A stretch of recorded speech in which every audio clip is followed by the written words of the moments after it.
నా వల్ల నువ్వు ఇలా దేవదాసుల నాశనం అయిపోవడం నేను చూడలేనురా. చూడలేకపోతే వెళ్ళి చావే. బొంగులో దిద్ది నా లైఫ్. దేవదాసులా ఉంటాను లేక దరిద్ర దాసులా ఉంటాను. అసలు ఇవన్నీ అడగడానికి నువ్వెవరే? నేనెవరా సార్? నీ వైఫ్ అని సార్. మొగుడు లైఫ్ ని సెటిల్ చేయడం పెళ్ళాంగా నా బాధ్యత కదా. అర్థం చేసుకోకుండా నా లైఫ్ లో ఇంకొక అమ్మాయి అయిన ఆప్షనే లేదు. బయలుదేరతావరా? అదే ఎందుకు లేదు?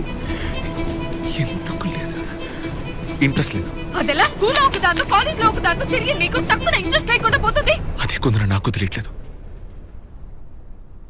నీకంటే ముందు నా లైఫ్ లో 100 మంది అమ్మాయిలు ఉండొచ్చు, కానీ నీ తర్వాత ఒక్క అమ్మాయిని కూడా నా జీవితంలో ఆలోచించలేకపోతున్నా. ఏ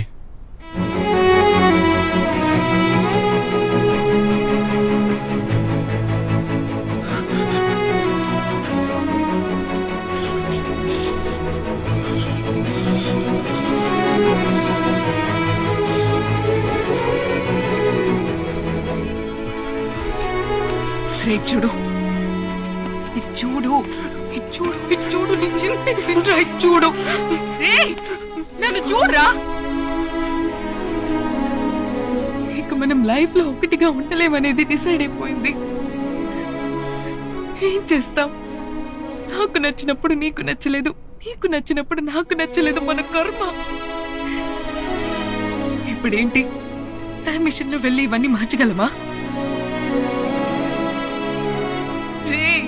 ఇలా ఫీల్ అవ్వాల్సినంత బాధ నేను కాదురా.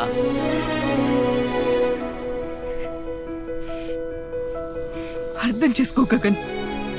లవ్ ఫెయిల్యూరే ఏదో మత్తులో ఆలోచిస్తున్నావు.